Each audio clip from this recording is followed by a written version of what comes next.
अगर आप humanity students हैं या कॉमर्स स्टूडेंट्स हैं, सबके पास ही इकोनॉमिक्स होती है और इकोनॉमिक्स एक स्कोरिंग सब्जेक्ट है। तो मैं चाहता हूँ आप लोग आज जो मैं टॉपिक्स देने वाला हूँ उसको अपने फोकस एरिया के अंदर रखना कि सर मैक्रो में बड़ी दिक्कत आती है, सर न्यूमेरिकल्स इतने सारे हैं, सर हो ही नहीं पाता। बिल्कुल टेंशन छोड़ देना, मैं बताऊंगा किस तरीके से करनी है। क्वेश्चन बनता है सर कि व्हाट इज इन्वेस्टमेंट मल्टीप्लायर, ये इन्वेस्टमेंट मल्टीप्लायर क्या होता है और उसकी वर्किंग और वो कैसे काम करता है। देखो, ऑब्जेक्टिव्स और गवर्नमेंट बजट के अंदर भी मैंने लिमिट कर दी है, मैंने कुछ ऑब्जेक्टिव्स दिए जो बहुत इंपॉर्टेंट है, जो पूछे जाते हैं। तो इकोनॉमिक्स का एग्जाम पास में आ चुका है और बच्चों में बहुत ज्यादा पैनिक हो गया है कि सर कौन कौन से ऐसे इंपॉर्टेंट टॉपिक है जो इस बार हमें फोकस पे रखना चाहिए, जो इस बार सीबीएसई 2026 के अंदर दे सकता है। तो मैं हूं आपका होस्ट एंड दोस्त अमान सिद्दीकी, स्वागत करता हूं एक और बेहतरीन सी वीडियो के अंदर, जहां पे आज हम कवर करेंगे वो इंपॉर्टेंट क्वेश्चन जो एक्सपेक्टेड है कि इस बार सीबीएसई 2026 के अंदर आ सकते हैं। तो आज मैं फुल्ली थॉरली सारी की सारी चीजें एक्सप्लेन करने जाऊंगा, तो वीडियो को एंड तक देखना। वीडियो अच्छी लगे तो लाइक जरूर करना और कमेंट करके जरूर जाना कि कहां तक आप लोगों की प्रिपरेशन पहुंच चुकी है। ठीक है, तो आइए वीडियो को स्टार्ट करते हैं विदाउट एनी फर्दर अडू। देखो, सबसे इंपॉर्टेंट जो बात है पहली कि आपको देखना पड़ेगा कि आपका सिलेबस के अंदर क्या क्या चीजें लाई करती हैं। ठीक है, तो देखो, अगर मैं बात करूं तो सिलेबस के अंदर इकोनॉमिक्स के अंदर आपकी दो बुक है ना।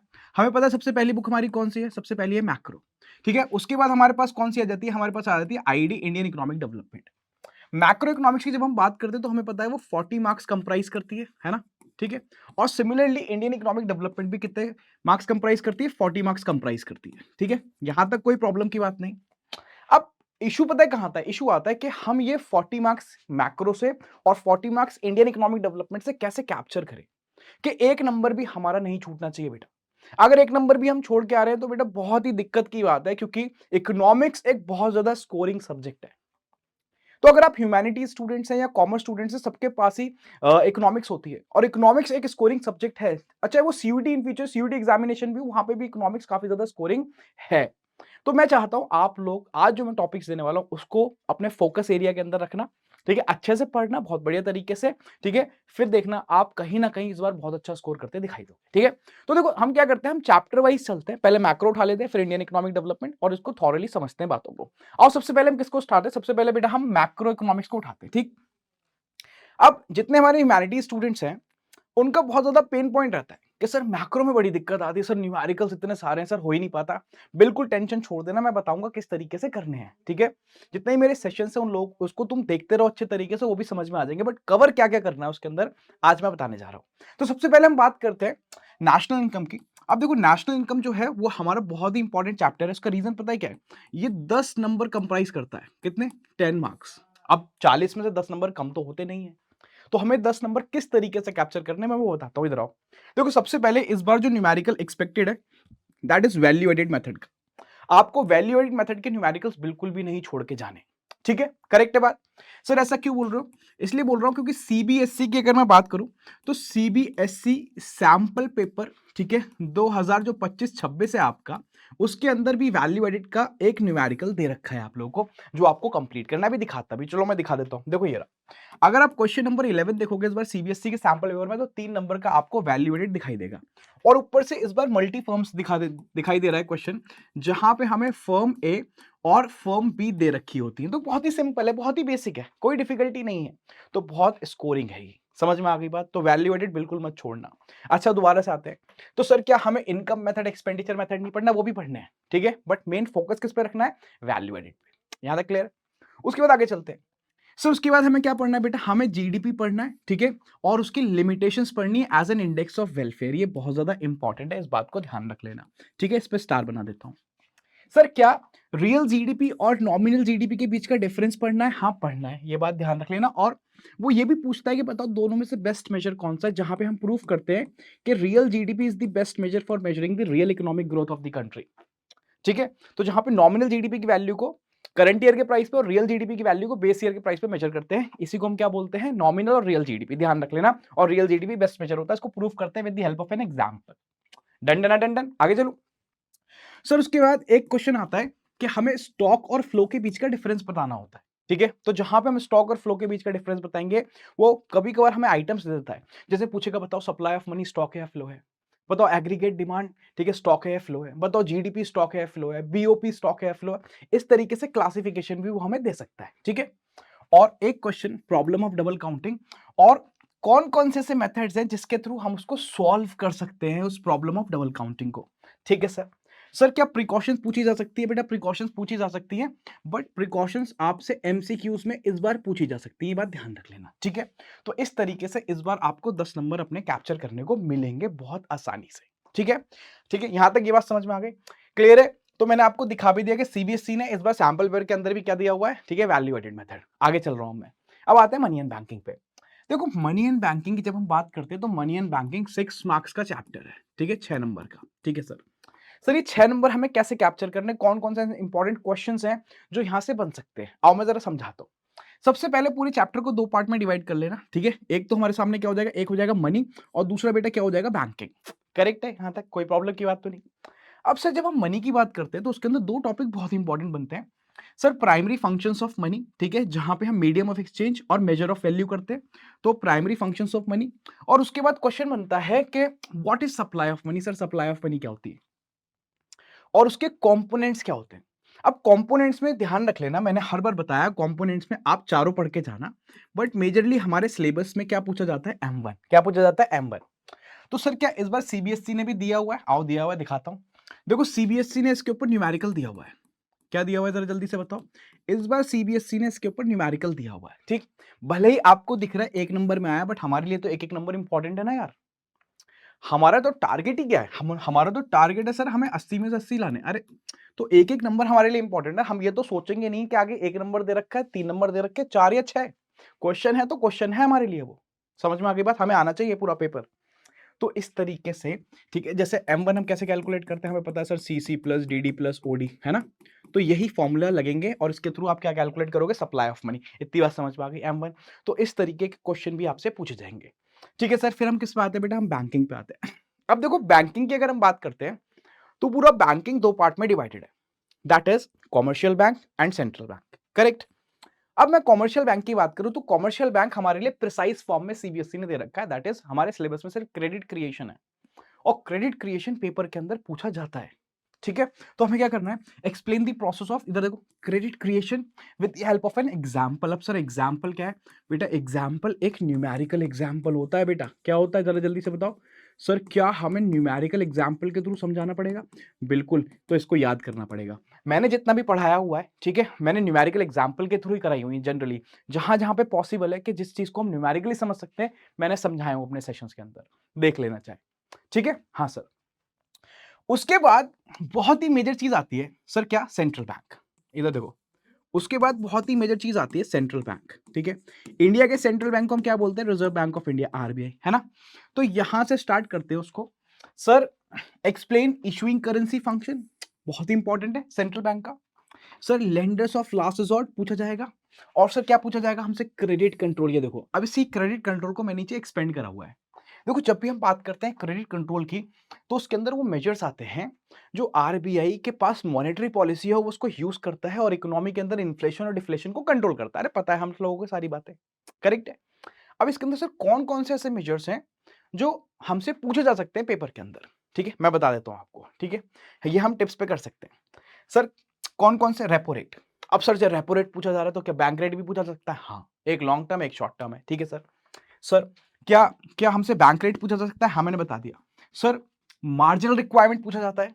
इन सब में सबसे इंपॉर्टेंट मार्जिनल रिक्वायरमेंट, ये ध्यान रख लेना, इसके ऊपर और रिपीट क्वेश्चन आता है, ठीक है। तो मार्जिनल रिक्वायरमेंट हो गया।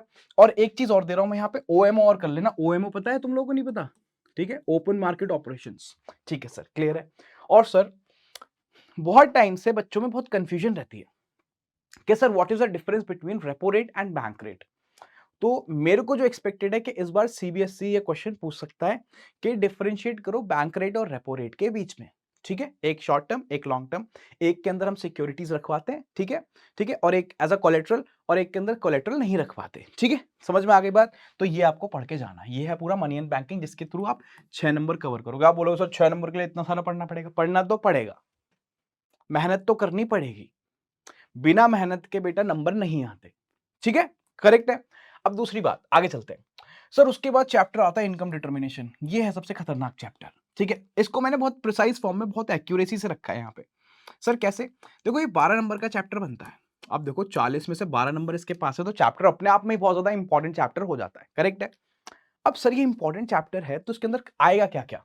देखो सबसे पहले आपको ध्यान रख लेना, आपको पढ़ना है व्हाट इज एग्रीगेट डिमांड क्या होती है और उसके components and what are its components. कभी कभार ये क्वेश्चन ऐसे ही डायरेक्टली पूछा भी जा चुका है। अगर मैं बहुत पीछे चला जाऊं ना, ठीक है, पीछे एजन के 4-5 साल पीछे चले जाऊं और मैं सीबीएसई का पेपर उठा के देखूं, तो मेरे को दिख जाएगा डायरेक्टली भी पूछा हुआ है। करेक्ट है बात? बट सर अब तो पेपर का पैटर्न इवॉल्व हो रहा है। सर सीबीएसई डायरेक्टली कम पूछता है, घुमा फिरा के ज्यादा देता है। हाँ, तो क्या प्रॉब्लम है, हमें तो पढ़ना वही है। अब सर घुमा फिरा कैसे सकता है, मैं दिखाता हूं, इधर आओ इधर आओ, घुमा फिरा कैसे सकता है, इधर देखो।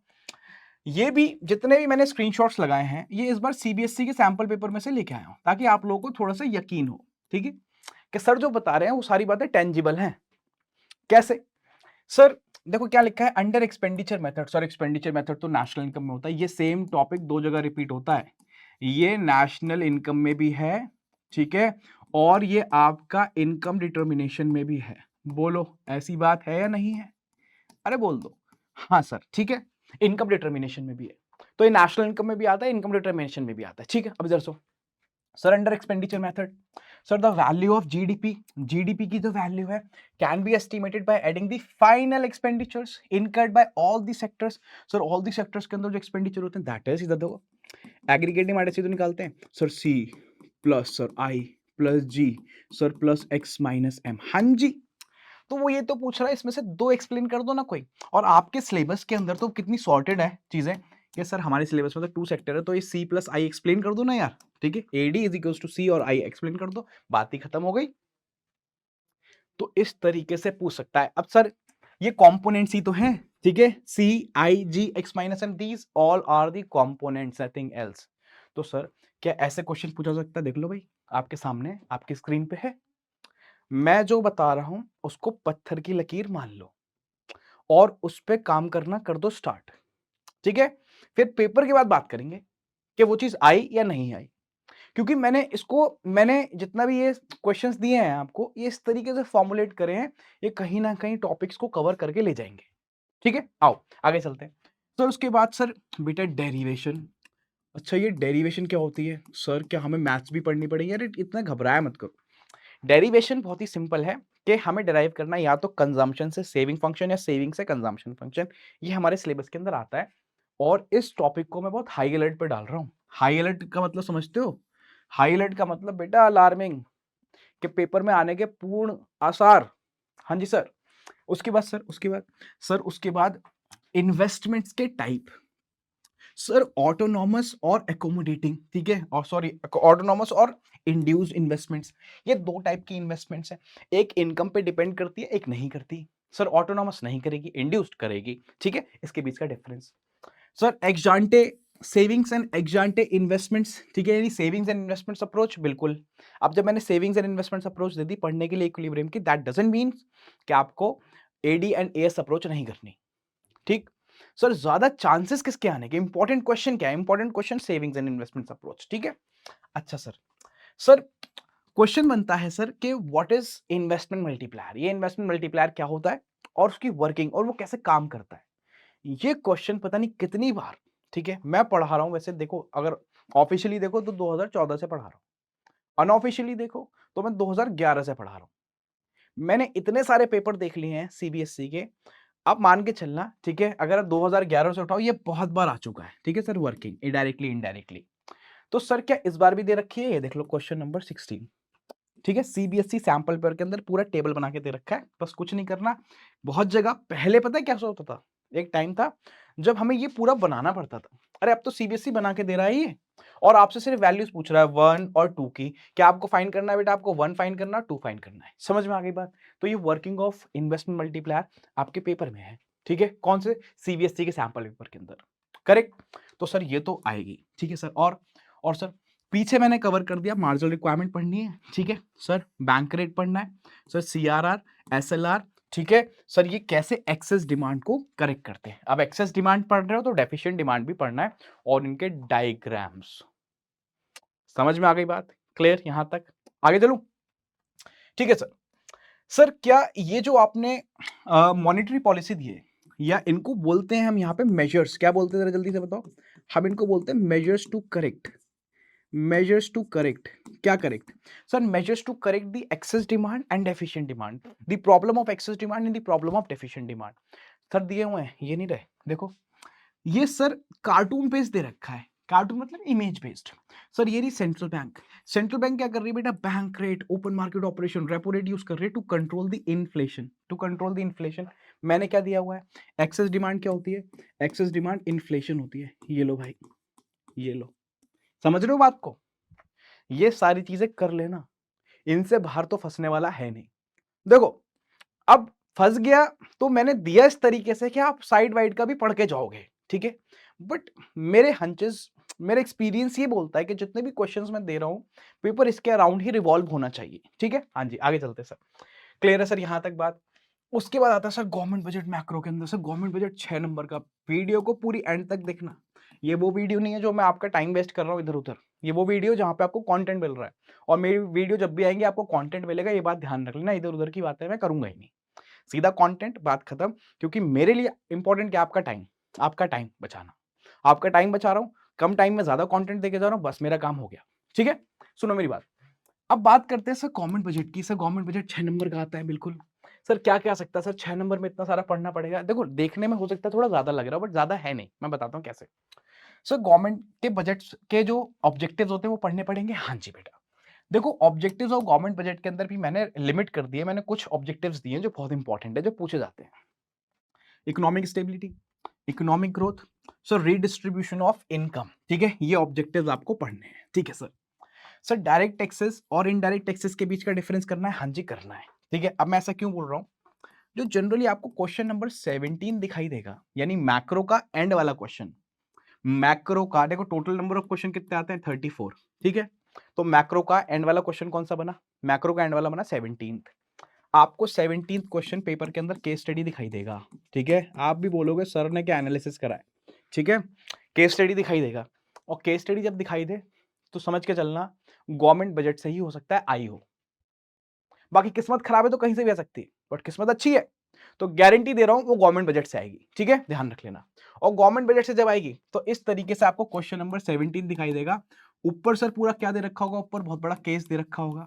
सर ये कहां से लेके आए हो बेटा, ये भी सीबीएसई सैंपल पेपर, ठीक है, आपका इस बार का 2026 का, ऐसे ले लो, ठीक है, वहां से। अब देखो इसके अंदर भी क्या दे रखा है, इसके अंदर बेटा अगर बात करें तो बोल रहा है differentiate between two types of revenue receipts. अब मैं ऊपर केस पढ़ूं भी ना, ऊपर केस हम पढ़े भी ना, तो मेरे जितने स्टूडेंट्स हैं वो तो आंख बंद करके क्या करेंगे, वो तो आंख बंद करके रेवेन्यू रिसीट बता देंगे सर 2 टाइप की है सर। आरआर कितने टाइप की है, अरे बोलो। आरआर है बेटा 2 टाइप की, ठीक है, दैट इज सर बेटा टैक्स, और दूसरी बेटा non tax, non tax, non tax, ठीक है। सर टैक्स भी 2 टाइप के, जो मैंने पीछे बोला आपको। सर कौन कौन से, डीटी और आईडीटी, डायरेक्ट और इनडायरेक्ट टैक्स। समझ गए बात को, हाँ या ना में जवाब दो, ओके है, डन डन डन डन, आगे चले, ठीक। अब सुनते रहो बात को, ठीक है सर। तो इसी बात को पूछा गया है, ठीक है, फिस्कल डेफिसिट की बात हो रही है, वो भी मैंने दे रखा है, इधर आओ देखो सर। तो सर डायरेक्ट और इनडायरेक्ट टैक्स के बीच डिफरेंस पढ़ना है, हाँ सर। सर कैपिटल रिसीट्स बहुत इंपॉर्टेंट है और उसके components, borrowings, recovery of loans, disinvestments, ये तीनों पढ़ के जाना, ठीक है सर। सर और क्वेश्चन क्या है सर, फिस्कल डेफिसिट और प्राइमरी डेफिसिट कैलकुलेट करने को आ सकता है एफडी, जहां पर आपको पता है total expenditure minus total receipts excluding borings, ठीक है सर।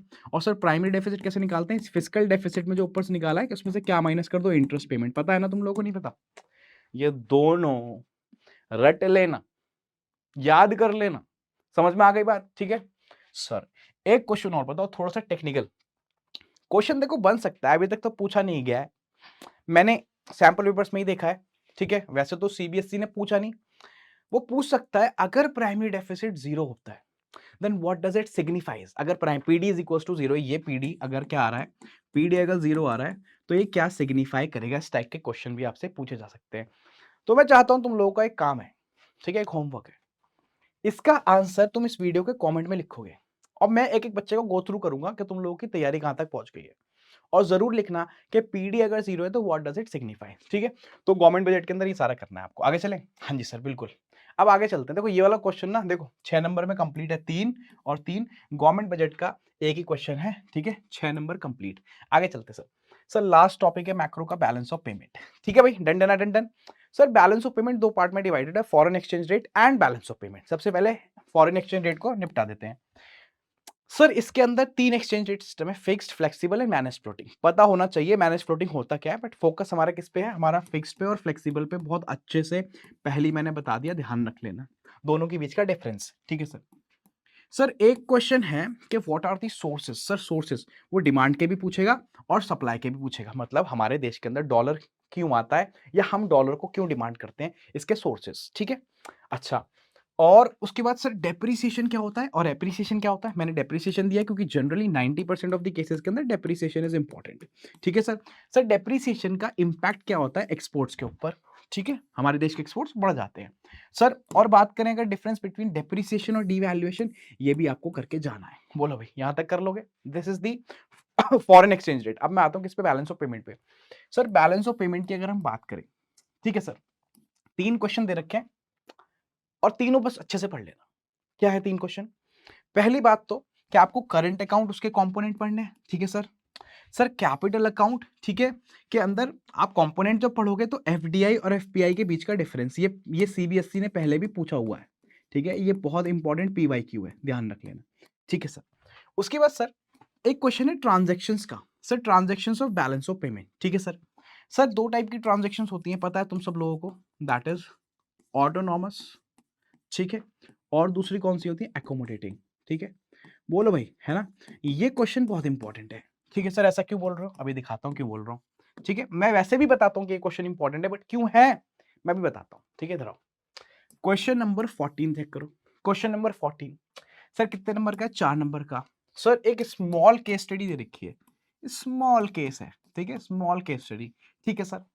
बोला हुआ है कि देश के अंदर उधार लिया एक इंडिविजुअल ने और एक सरकार ने, बताओ दोनों को क्लासिफाई करो, कौन सी ऑटोनॉमस है कौन सी एकोमोडेटिंग है। ये वो बोल रहा है, समझ में आ गई बात। तो वो बोल नहीं रहा कि mister inspector a normal resident of this this this, कितने उसने लोन लिया। मिस्टर इंस्पेक्टर तो इंडिविजुअल हुआ ना, उसने इतने का लोन लिया, और सर सरकार ने भी लोन लिया, ठीक है, ठीक है, गवर्नमेंट ने भी लोन लिया कितने का, इतने का। तो पूछ रहा है बताओ कि दोनों कौन कौन सी आइटम्स हैं, कौन सी ऑटोनॉमस है कौन सी एकोमोडेटिंग है, बात खत्म। तो सर इस पे आया हुआ है क्वेश्चन, बिल्कुल आया हुआ है। एक और चीज कर लेना, जब आइटम्स पढ़ोगे तो साथ में एक by one get one topic आता है, ठीक है सर। रिकॉर्डिंग्स, कौन सा आइटम डेबिट होगा और कौन सा आइटम क्रेडिट होगा, ठीक है। डॉलर का इनफ्लो हो क्रेडिट, डॉलर का आउटफ्लो हो डेबिट, बात खत्म, ठीक है। लो भाई, done done done done. Sir कितने नंबर कवर करा दिए बेटा, 40 नंबर, ठीक है। मैं कह रहा हूं इसको अच्छे से फोकस कर लेना। आप भी बोलोगे क्या मान सर ने क्या बता दिया था, याद रखोगे जिंदगी भर, ठीक है। आगे चलते हैं। तो सर अब किस पे आते हैं बेटा, अब आते हैं हम आईडी पे, इंडियन इकोनॉमिक डेवलपमेंट पे। कोई प्रॉब्लम की बात तो नहीं है, यहां तक क्लियर है। तो सर पहली यूनिट है development experience of India from 1947 to 1990, ठीक है। ये यूनिट जो है लगभग आपकी 12 नंबर की आती है अप्रोक्स, ठीक है, 12 मार्क्स की, ठीक है सर। इसके अंदर भी चैप्टर्स बनते हैं, बट मैं इसको पूरा कंबाइन करके पढ़ा रहा हूँ, ठीक है। सबसे पहले इसके अंदर एक टॉपिक ले लेते हैं, Indian economy on the eve of independence, ठीक है सर। तो इसके अंदर सर ब्रिटिश रूल के पॉजिटिव इंपैक्ट्स आपको जरूर पढ़ने हैं, ठीक है। जैसे उन्होंने बार्टर सिस्टम खत्म कर दिया था, रेलवेज को इंट्रोड्यूस कर दिया था, से कम्युनिकेशन सिस्टम ट्रांसपोर्ट इंप्रूव करा था, ये सारे कंट्रोल ओवर फेमीन्स, ये सारे के सारे पढ़ने हैं इसके अंदर, ठीक है सर। और sir introduction of railways, sir British सरकार ने हमारे देश के अंदर रेलवेज इंट्रोड्यूस करी, ठीक है। फर्स्ट ट्रेन कब स्टार्ट करी, 1953 के अंदर, ठीक है। तो ये सारी बातें पढ़नी है, बट इसका पर्पस क्या था सर, अभी ये क्यों बता रहे हो। क्वेश्चन नंबर 30, ठीक है, the introduction of railways affected the structure of Indian economy in 2 important ways. चलो भाई कैसे, ये आपका पूछा गया है 4 नंबर के अंदर। सर कहाँ पे बेटा, सीबीएसई सैंपल पेपर, समझ में आ गई बात, हाँ जी, तो इसलिए इंपॉर्टेंट हो जाता है सर। उसके बाद सरप्राइजिंगली हमारा जो बैलेंस ऑफ पेमेंट था ड्यूरिंग द ब्रिटिश रूल, ठीक है, वो सरप्लस में था। सरप्लस में होने का मतलब क्या है कि हमारे देश के एक्सपोर्ट ज्यादा थे और इंपोर्ट्स कम थे, ठीक है। तो उसका जो सरप्लस अमाउंट था, जो सरप्लस था अमाउंट, वो उसको कहाँ पे यूटिलाइज करा था, ये पूरा पढ़ना अच्छे से, इसके ऊपर क्वेश्चन बन सकता है सर। उसके बाद सर एग्रीकल्चर सेक्टर को एक्सप्लॉइटेशन करा था, जमींदारी सिस्टम पूरा पढ़ना है, ठीक है sir. Sir how did the handicraft industry decay, sir handicraft industry कैसे डीके हुई, उसके पॉइंट्स, ठीक है, ध्यान रख लेना। जैसे competition from machine made products, sir discriminatory tariff policy, ठीक है। तो ये सारे के सारे आपको पॉइंट्स पढ़ने, 4-5 पॉइंट्स हैं कंप्लीट इसके अंदर पढ़ने।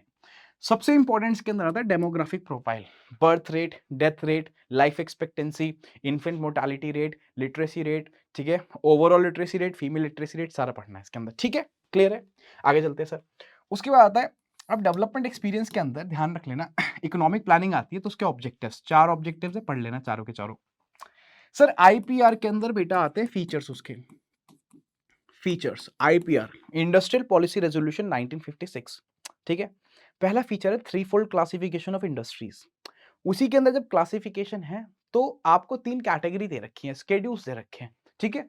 वो आपको बहुत अच्छे से पढ़ने हैं, ठीक है। तो इसलिए मैंने राइट इट्स फीचर्स बोला है ना, तो तीनों फीचर्स अच्छे से पढ़ने हैं।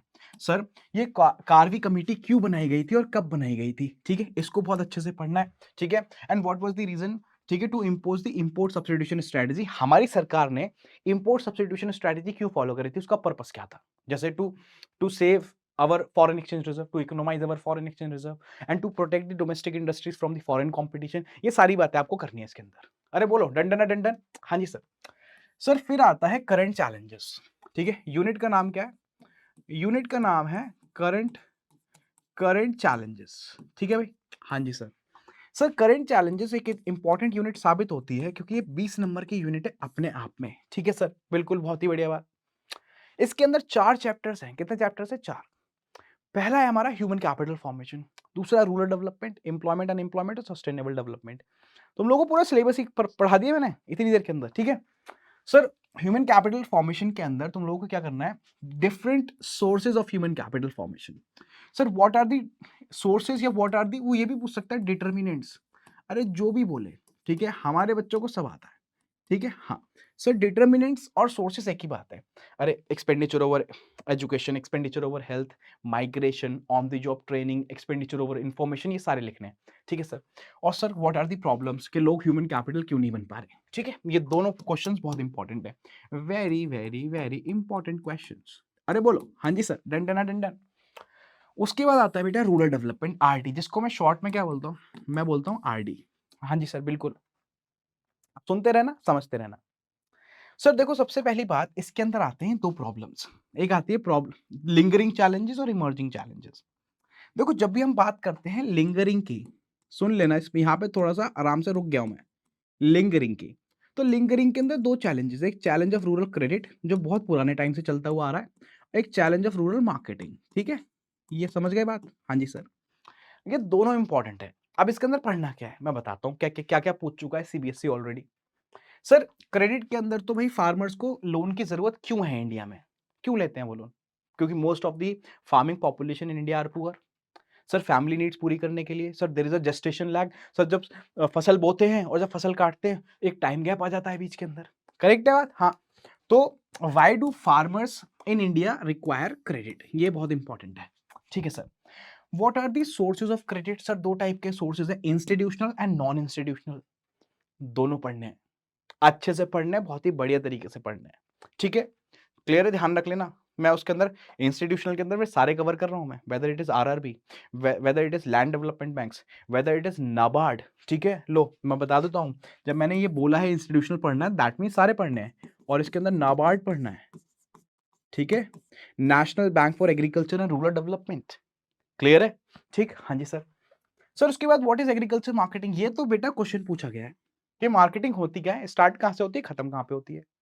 समझ रहे हो बात को, जैसे फॉर एग्जांपल पहले सोइंग ऑफ द सीड्स, फिर जेस्टेशन लैग आया, फिर हमने हार्वेस्टिंग करी, हार्वेस्टिंग करने के बाद गैदरिंग करी, गैदरिंग करने के बाद बेटा असेंबलिंग और गैदरिंग एक ही बात होती है, ठीक है। उसके बाद क्या करा, उसके बाद हमने उसको प्रोसेसिंग करी, ग्रेन को अलग करा, स्ट्रॉ को अलग करा। सर फिर क्या करा, करने के बाद हमने उसकी ग्रेडिंग करी ग्रेन्स के अकॉर्डिंग। ये सारा पूरा प्रोसेस पूछा जा चुका है, पहले बता रहा हूँ, ठीक है। ये कब पूछा जा चुका है, 2024 के अंदर, लो ये भी बता दूं मैं, उठा के देख लेना पेपर चाहे।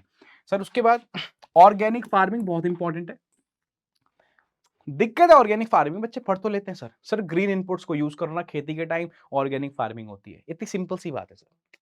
तुम लोग सब पढ़ लेते हो, लिमिटेशंस भूल जाते हो। ऑर्गेनिक फार्मिंग को हम पॉजिटिव तरीके से देखते हैं तो उसकी लिमिटेशंस पढ़ना भूल जाते हैं। लिमिटेशंस है भाई, है। एक तो स्लो होती है, शेल्फ लाइफ कम है, ये सारी की सारी इसकी बातें पढ़नी है आप लोगों को ऑर्गेनिक फार्मिंग की। सर फिर आता है एग्रीकल्चर डाइवर्सिफिकेशन, इसके ऊपर क्वेश्चन बन रहे हैं, बने हैं, ठीक है। एग्रीकल्चर डाइवर्सिफिकेशन के अंदर भी दो डाइवर्सिफिकेशन है। कितने सुन रहे हो, दो, ठीक है। एक तो डाइवर्सिफिकेशन ऑफ क्रॉप प्रोडक्शन, एक से ज्यादा क्रॉप ग्रो करना।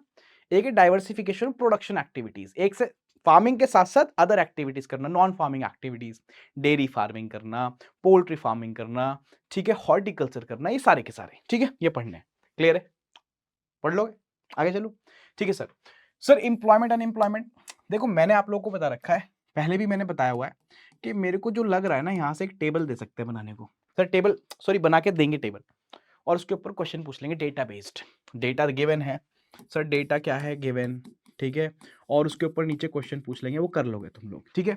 बट पढ़ना क्या है sir, different types of unemployment, चाहे रूरल चाहे अर्बन, और कॉमन टाइप्स ऑफ अनएम्प्लॉयमेंट पढ़ लेना, ठीक है, होती क्या क्या है, ठीक है। जैसे फॉर एग्जाम्पल कॉमन टाइप में है कि स्ट्रक्चरल अनएम्प्लॉयमेंट बहुत इंपॉर्टेंट है, साइक्लिकल अनएम्प्लॉयमेंट बहुत इंपॉर्टेंट है, ठीक है, ये कर लेना। आगे चलते हैं सर, सस्टेनेबल डेवलपमेंट बेटा अभी तक का सबसे सिंपल ये है, इसमें जो मार्क्स बच्चा लूज करके आएगा वो मेरे से पिटेगा। सर ये क्या है बेटा, this is very very very very simple topic, ठीक है, ध्यान रख लेना, ये फ्री के नंबर है बेटा, नंबर क्या है ये, फ्री फ्री फ्री।